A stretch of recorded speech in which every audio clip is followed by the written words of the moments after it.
ನಮಸ್ಕಾರ. Danger mobile. ಸಾಮಾನ್ಯವಾಗಿ mobile ಇವತ್ತು ನಮ್ಮ ದಿನನಿತ್ಯದ ಅತ್ಯಗತ್ಯ ವಸ್ತುಗಳಲ್ಲಿ ಒಂದು ಅಂತ ಅನಿಸ್ಕೊಂಡಿದೆ. ಆದರೆ ಇದೇ ಮೊಬೈಲ್ ಬಳಕೆ ಇವತ್ತು ದೈಹಿಕವಾಗಿ ಯಾವ ರೀತಿಯಾದಂತಹ ಒಂದು ಕ್ರಮವನ್ನು ಆಗ್ತಾ ಇದೆ.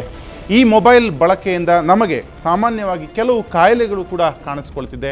ನಮಗರಿವಿಲ್ಲದೆ ನಮ್ಮ ಮೇಲೆ ಈ ಮೊಬೈಲ್ ಪರಿಣಾಮವನ್ನು ಬೀರ್ತಾ ಇದೆ. ಪದೇ ಪದೇ ಜ್ವರ ಬರುವಂಥದ್ದು, ಸ್ಕಿನ್ ಅಲರ್ಜಿ ಆಗುವಂಥದ್ದು, ನೆಗಡಿ, ಈ ರೀತಿಯಾದಂತಹ ಕಾರಣಗಳಿಗೆ ಮೊಬೈಲ್ ಬಳಕೆ ಕಾರಣ ಆಗುತ್ತೆ ಅನ್ನುವಂಥದ್ದು ಆಶ್ಚರ್ಯವನ್ನು ಉಂಟು ಮಾಡಿದೆ. ನಿಮ್ಮ ಮೊಬೈಲ್ ಫೋನ್ಗಳು ಇತರರನ್ನು ಸಂಪರ್ಕಿಸಲು ಮಾತ್ರ ಅಲ್ಲ, ಬ್ಯಾಕ್ಟೀರಿಯಾಗಳು ಕಾಯಿಲೆ ಹರಡೋದಕ್ಕೂ ಅನುಕೂಲವನ್ನು ಕಲ್ಪಿಸಿಕೊಳ್ತಾ ಇದೆ ಅಂದರೆ ನಮಗೆ ಆಶ್ಚರ್ಯ ಆಗಬಹುದು. ನಿಮಿಷದಿಂದ ತಿಂಗಳುಗಟ್ಟಲೆ ಈ ಬ್ಯಾಕ್ಟೀರಿಯಾಗಳು ನಿಮಗೆ ಕಾಯಿಲೆ ಹರಡೋ ಸಂಚನ್ನು ರೂಪಿಸ್ತವಂತೆ. ಈ ಸತ್ಯವನ್ನು ಬೆಂಗಳೂರಿನ ಮಹಾರಾಣಿ ಕಾಲೇಜಿನ MSc ವಿದ್ಯಾರ್ಥಿನಿ ದಿವ್ಯಾ ಸಂಶೋಧನೆಯನ್ನು ಮಾಡಿದ್ದಾರೆ. ಇವರ ಮೊಬೈಲ್ ಡಿಸೀಸ್ ಪ್ರಾಜೆಕ್ಟ್ಗೆ ಇದೇ ಕಾಲೇಜಿನ ಸೂಕ್ಷ್ಮ ಜೀವಶಾಸ್ತ್ರದ ಉಪನ್ಯಾಸಕರಾದಂಥ ಡಾಕ್ಟರ್ ಅರುಣ್ ಅವರು ಕೂಡ ಮಾರ್ಗದರ್ಶನವನ್ನು ನೀಡಿದ್ದಾರೆ.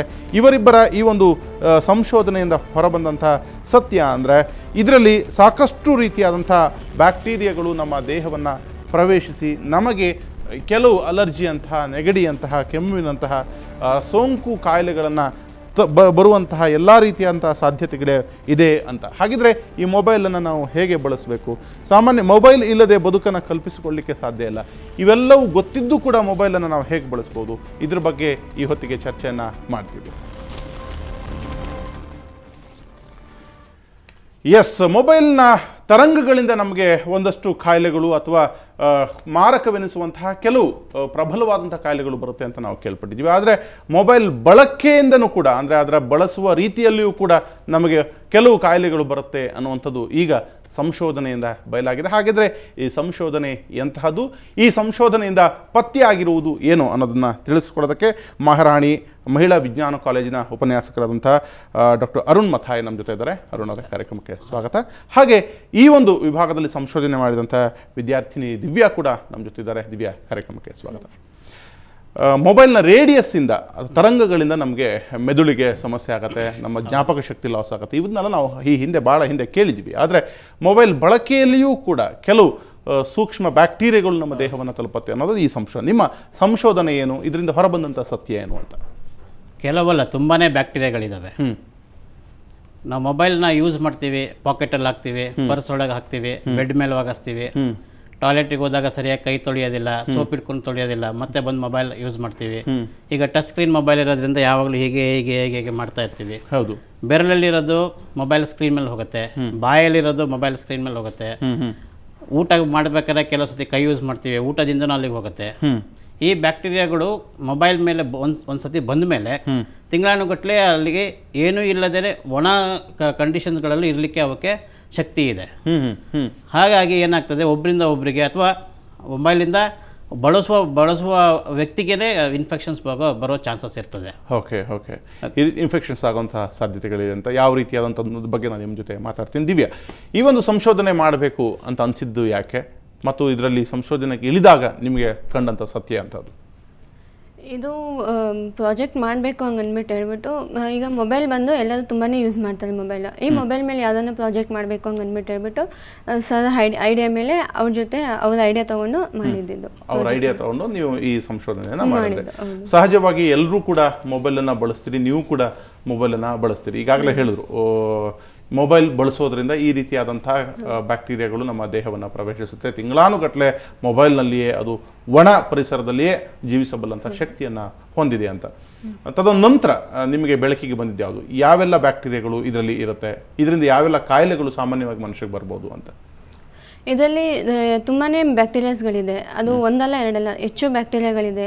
ಲೈಕ್ ಬ್ಯಾಸಿಲಸ್ ಆಗಿರ್ಬೋದು, ಸುಡೋಮೊನಾಸ್ ಆಗಿರ್ಬೋದು, ಆಮೇಲೆ ಸುಡೋಮೊನಾಸ್, ಸ್ಟೆಫಿಲೋಕೋಕಸ್, ಕೋಆಗ್ಯುಲೇಟಿವ್ ನೆಗೆಟಿವ್ ಸ್ಟೆಫಿಲೋಕೋಕಸ್, ಎಂಟರೋಬ್ಯಾಕ್ಟೀರಿಯಾಸಿ, ಈ ಎಲ್ಲ ಥರನೂ ಮೈಕ್ರೋ ಆರ್ಗನಿಸಮ್ಸು ಮೊಬೈಲ್ ಮೇಲಿದೆ. ಇವು ಬಂದ್ಬಿಟ್ಟು ಮನುಷ್ಯನ ಮೇಲೆ ತುಂಬಾ ಕೆಟ್ಟ ಪರಿಣಾಮವನ್ನು ಬೀರುತ್ತೆ. ಅದು ಈಗ ಮೊಬೈಲ್ ಫೋನ್ನ ದೊಡ್ಡವರು ಅಂದ್ಬಿಟ್ಟಲ್ಲ, ಚಿಕ್ಕವರು ಕೂಡ ಎಲ್ಲರೂ ಯೂಸ್ ಮಾಡ್ತಾರೆ ಮೊಬೈಲ್ ಫೋನ್ನ.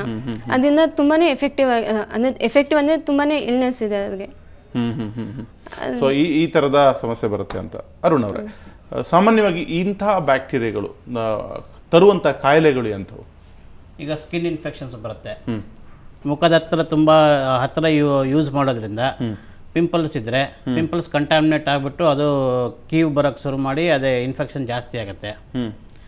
ಈಕೋಲೈ ಅಥವಾ ಕ್ಲೆಪ್ಸಿಯೆಲ್ಲ ಅಥವಾ ಜಠರದಲ್ಲಿರುವ ರೋಗಾಣುಗಳಿಂದ ಟಾಯ್ಲೆಟಿಗೆ ಹೋಗಿ ಸರಿಯಾಗಿ ಕೈ ತೊಳೆಯದೆ ಹಾಗೇನೆ ಮೊಬೈಲ್ ಯೂಸ್ ಮಾಡೋದ್ರಿಂದ ಅದು ಪುನಃ ಬಾಯಿಂದ ಒಳಗೆ ಹೋಗಿ ಡಯರಿಯಾ ಕೂಡ ಆಗೋ ಚಾನ್ಸಸ್ ಇರ್ತವೆ.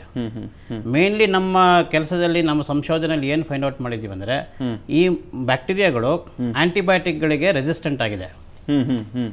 ಈಗ ನಾವು ಏನೇ ರೋಗ ಬಂದರೂ ಬ್ಯಾಕ್ಟೀರಿಯಾಗಳಿಂದ ನಾವು ಡಾಕ್ಟರ್ ಹತ್ರ ಹೋದಾಗ ಡಾಕ್ಟರ್ ಆಂಟಿಬಯೋಟಿಕ್ಸ್ ಕೊಡ್ತಾರೆ. ಇವು ಆಲ್ರೆಡಿ ಆಂಟಿಬಯೋಟಿಕ್ ರೆಸಿಸ್ಟೆಂಟ್ ಇರೋದ್ರಿಂದ ಇದು ಟ್ರಾನ್ಸ್ಮಿಟ್ ಆಗೋದ್ರಿಂದ ಆಂಟಿಬಯೋಟಿಕ್ ರೆಸಿಸ್ಟೆಂಟ್ ಇನ್ಫೆಕ್ಷನ್ಗಳು ಬರ್ತವೆ. ಆಂಟಿಬಯೋಟಿಕ್ ರೆಸಿಸ್ಟೆಂಟ್ ಇನ್ಫೆಕ್ಷನ್ ಬಂದಾಗ ಡಾಕ್ಟರ್ಗಳಿಗೆ ಟ್ರೀಟ್ ಮಾಡಲಿಕ್ಕೆ ಸ್ವಲ್ಪ ಕಷ್ಟ ಆಗುತ್ತೆ.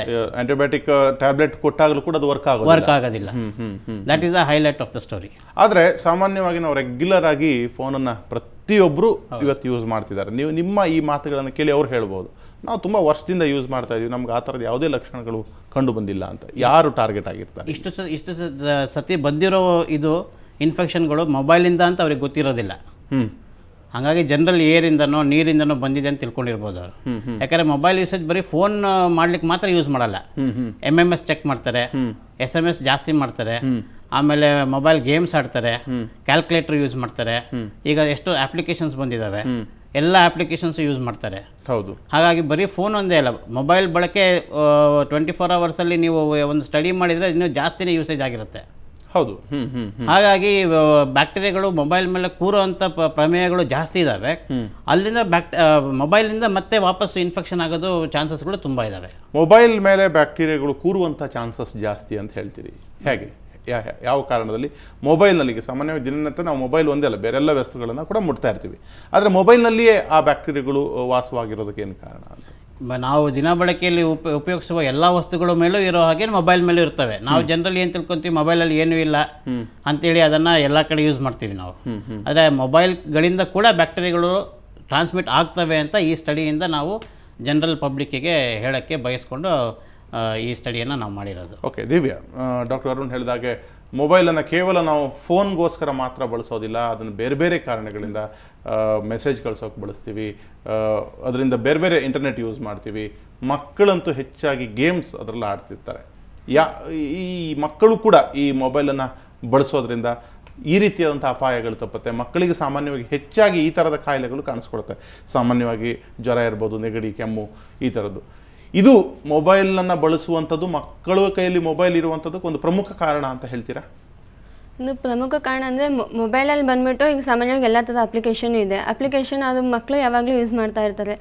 ಅದು ಆ ರೀತಿ ಯೂಸ್ ಮಾಡೋದ್ರಿಂದ ಅದು ಅಲ್ಲದೆ ಇನ್ಫೆಕ್ಷನ್ ಆಗೋ ಚಾನ್ಸಸ್ ಜಾಸ್ತಿ ಇರುತ್ತೆ. ಯಾಕಂದರೆ ಮಕ್ಕಳಲ್ಲಿ ಬಂದ್ಬಿಟ್ಟು ಇಮ್ಯುನಿಟಿ ಲೆವೆಲ್ ಕಡಿಮೆ ಇರುತ್ತೆ. ಇದರಿಂದ ಅವ್ರಿಗೆ ಬೇಗನೆ ಇನ್ಫೆಕ್ಟ್ ಆಗೋ ಚಾನ್ಸಸ್ ಜಾಸ್ತಿ ಇರುತ್ತೆ ಮಕ್ಕಳಿಗೆ. ಹೌದು, ಸಹಜವಾಗಿ ಅದು ಮಕ್ಕಳಿಗೆ ಬೇಗ ಅದು ಪರಿಣಾಮ ಬೀರುವಂಥ ಸಾಧ್ಯತೆಗಳು ಇರುತ್ತೆ ಅಂತ.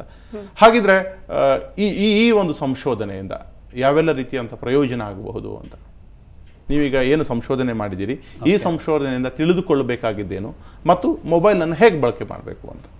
ಮೊಬೈಲನ್ನು ಆದಷ್ಟು ನಿಮಗೆ ಫೋನ್ಗಳಿಗೆ ಮಾತ್ರ ಬಳಸಿ.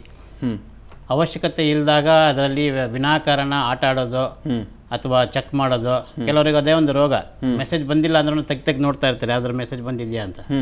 ಸುಮ್ಮನೆ ಕೂತ್ಕಾಗೆ ಅಲ್ಲಿ ಕ್ಲಾಸಲ್ಲಿ ಬೋರ್ ಆದಾಗ ಅಥವಾ ಏನೋ ಲೆಕ್ಚರ್ ಬೋರ್ ಆದಾಗ ಸುಮ್ಮನೆ ತೆಗೆದು ನೋಡ್ತಾ ಇರ್ತಾರೆ. ಆ ಥರ ವಿನಾಕಾರಣ ಮೊಬೈಲ್ನ ಮುಟ್ಟೋದು ಕಮ್ಮಿ ಮಾಡೋದ್ರಿಂದ ಈ ಬ್ಯಾಕ್ಟೀರಿಯಾಗಳ ಹರಡುವಿಕೆ ಕಮ್ಮಿ ಆಗುತ್ತೆ. ಓಕೆ, ಇಲ್ಲಿ ಒಂದು ವಿಷಯ ತುಂಬ ಕ್ಲಿಯರ್ ಆಗಬೇಕು. ಮೊಬೈಲನ್ನು ಬಳಸೋದು ಅಂದ ತಕ್ಷಣ ಮೊಬೈಲನ್ನು ಹೆಚ್ಚಾಗಿ ಮಾತನಾಡೋದು ಅಥವಾ ಮೊಬೈಲ್ನ ಮುಟ್ಟುವುದು ಮುಖ್ಯವಾಗಿ. ಮೊಬೈಲನ್ನು ಮುಟ್ಟಿದ ತಕ್ಷಣವೇ ಬರುವಂತಹ ಸಮಸ್ಯೆಗಳಿವಲ್ಲ. ಟಚ್ ಸ್ಕ್ರೀನ್ ಬಗ್ಗೆ ನೀವು ಹೇಳಿದೆ. ಸಾಮಾನ್ಯವಾಗಿ ಎಷ್ಟೋ ಸತಿ ನೋಟನ್ನು ಎಣಿಸುವಾಗ ಎಂಜಲ್ ಮತ್ತೆ ಪುನಃ ಇದು ಮಾಡ್ತೀವಿ. ಇನ್ನು ಕೆಲವರು ವೆಟ್ಟಾಗಿದೆ ಅಂತ ಹೇಳ್ಬಿಟ್ಟು ಮುಟ್ಟಿ ಇದು ಮಾಡುವಂಥದ್ದು ಕೂಡ ಇರುತ್ತೆ. ಟಚ್ ಸ್ಕ್ರೀನ್ ತುಂಬ ಡೇಂಜರಸ್ ಅಂತ ಹೇಳ್ತೀರಾ ಈ ಸಂಶೋಧನೆಯ ಪ್ರಕಾರ?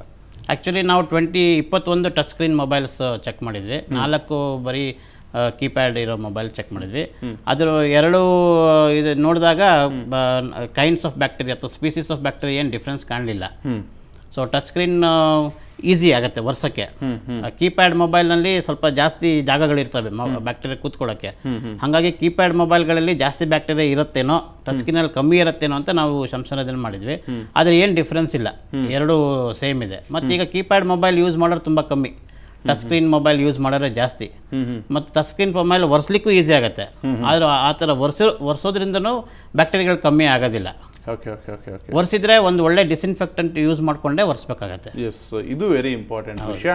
ಸಾಮಾನ್ಯವಾಗಿ ಮೊಬೈಲನ್ನು ನಾವು ನಮ್ಮಲ್ಲಿರುವಂಥ ಶರ್ಟ್ ಜಾಬು ಪ್ಯಾಂಟ್ ಜಾಬಲ್ಲಿ ರೆಗ್ಯುಲರಾಗಿ ಇಡ್ತೀವಿ. ಅವ್ರು ಹೇಳಿದ ಹಾಗೆ ಫೋನ್ ಬಂದಾಗ ಮಾತ್ರ ಅಲ್ಲ, ಪದೇ ಪದೇ ಫೋನ್ ಬಂದಿದೆಯಾ ಅಂತ ತೆಗೆದು ನೋಡುವಂತಹ ಒಂದು ಅಭ್ಯಾಸ ಕೂಡ ಇಟ್ಕೊಂಡಿರ್ತೀವಿ. ಮೊಬೈಲ್ನಲ್ಲಿ ಕೆಲವು ಸೂಕ್ಷ್ಮ ಬ್ಯಾಕ್ಟೀರಿಯಾಗಳು ಇರೋದ್ರಿಂದ ಅವು ತುಂಬ ಸುಲಭವಾಗಿ ನಮ್ಮ ದೇಹವನ್ನು ಪ್ರವೇಶ ಮಾಡ್ತವೆ ಮತ್ತು ಕೆಲವು ಸೋಂಕು ರೋಗಗಳಿಗೆ ಅದು ದಾರಿ ಮಾಡಿಕೊಡುತ್ತೆ. ಆದರೆ ನಮಗೆ ಇಷ್ಟು ದಿವಸ ತಿಳಿದೇ ಇರುವಂಥ ಸತ್ಯ ಏನಂದರೆ ಈ ಕಾಯಿಲೆಗಳು ನೆಗಡಿ, ಕೆಮ್ಮು, ಜ್ವರ ಇಂಥವು ಈ ಮೊಬೈಲ್ನನ್ನು ನಾವು ಪದೇ ಪದೇ ಮುಟ್ಟೋದ್ರಿಂದ ಬರುತ್ತೆ ಅಂತ ನಾವು ಅಂದ್ಕೊಂಡಿರೋದಿಲ್ಲ. ಹಾಗಿದ್ರೆ ಏನು ಮಾಡಬೇಕು, ಮುಂದೇನು ಪರಿಹಾರ, ಇದ್ರ ಬಗ್ಗೆ ಚರ್ಚೆ ಮಾಡ್ತೀವಿ ಒಂದು ಪುಟ್ಟ ಬ್ರೇಕ್ ಆದಮೇಲೆ.